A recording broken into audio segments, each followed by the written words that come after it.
সুন্দরবনে আসলে we are planning a visit there. এই ভিজিটটা কেবল আমি আর বন বিভাগ করব না, সুন্দরবন নিয়ে দীর্ঘদিন যাবৎ কাজ করেন এমন বিশেষজ্ঞদেরকে নিয়ে কি করা, কি কাজ করা উচিত আর কি কাজ আর কন্টিনিউ করা উচিত না তার একটা তালিকা করে আমরা কাজে নামবো। আপনি রিসোর্টের কথা যেগুলো বললেন, আমাকে আমাদের প্রধান বন সংরক্ষক বললেন যে ওইগুলো সুন্দরবনের ভিতরে না, সুন্দরবনের যে আনুষ্ঠানিক এলাকা তার ভিতরে না। কিন্তু আমি নিজে একজন পরিবেশবাদী হিসাবে যখন গেছিলাম, আমি দেখেছি যে কতগুলো জায়গায় যে ট্যুর অপারেটররা নিয়ে যায় আপনাকে নেমে হাঁটায় বনের ভিতরে, সেখানে প্রত্যেকেই প্লাস্টিকের পানির বোতল এবং পলিথিনের ব্যাগ ক্যারি করে। এটা কেবল সুন্দরবন কেন্দ্রিক না, টাঙ্গুয়ার হাওর কেন্দ্রিক, সুন্দরবন কেন্দ্রিক, প্রত্যেকটা জায়গাতেই এগুলো যে নেওয়া যাবে না, উচ্চস্বরে গান বাজানো যাবে না, এইটা কিন্তু আমরা একটা সিদ্ধান্ত নিয়েছি। কিন্তু এই ডুজ অ্যান্ড ডোন্টস এর তালিকা ট্যুর অপারেটর যারা আছে আমরা তাদেরকে বলেছি যে আমাদেরকে করে দাও। দুইটা তালিকা আমরা পেয়েছি, এগুলো নিয়ে আমরা সুন্দরবনে পর্যটনটাকে কি করে একটা নিয়মের মধ্যে আনা যায় করে ফেলবো।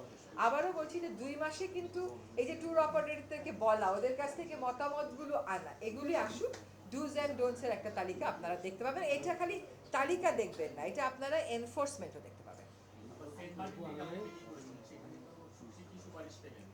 সেন্ট মার্টিনে যারা হোটেল চালায় এবং যারা জাহাজ চালায়, তারা হোটেলের মালিক এবং জাহাজ পরিচালনা করে, তারা একদম একমত হয়েছে যে ওইখানে সিঙ্গেল ইউজ কোনো প্লাস্টিক ঢুকতে দেওয়াই উচিত না।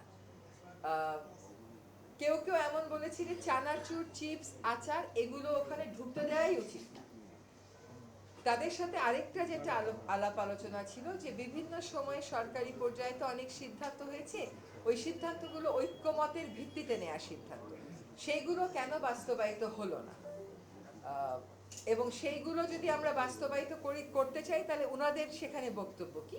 তো তারা আমাদেরকে বলেছে যে তারা তাদের যারা বাকি সদস্যরা আছেন, বাকি হোটেল মালিকেরা আছেন, বাকি জাহাজ পরিচালনাকারীরা আছেন, তাদের সাথে কথা বলে আমাদেরকে জানাবেন। আমরা তাদেরকে বলেছি যে সরকারের সিদ্ধান্ত ছিল রাতে থাকতে দেওয়া যাবে না, সরকারের সিদ্ধান্ত ছিল নির্দিষ্ট পরিমাণের বেশি পর্যটক যেতে পারবে না। তো সেইখানে তাদের বক্তব্য কি, তারা একমত হয়েছে যে পর্যটন ওইখানে নিয়ন্ত্রণ করতে হবে, কিন্তু পরিমাণটা কি হবে এটা তারা তাদের অন্যান্য সদস্যদের সাথে কথা বলে আমাদেরকে জানাবে। এবং তারপরে এটা তো ট্যুরিজম মিনিস্ট্রিরও একটা বক্তব্য আছে, জাহাজ যে চালায় তারও একটা বক্তব্য আছে। তো যারা হোটেল মালিক আছেন ওখানে এবং যারা জাহাজ পরিচালনা করে, তাদের যখন আমি মতামতগুলো পাবো, তারপরে সরকারি সংস্থার সাথে কথা বলে আমি আশা করি 20 অক্টোবরের মধ্যে সেন্ট মার্টিনের ব্যাপারে আমাদের কর্মপরিকল্পনাটা আমরা দিতে পারবো। সেন্ট মার্টিনে আরেকটা বড় সমস্যা আছে, ওখানে প্রচুর কুকুর আছে।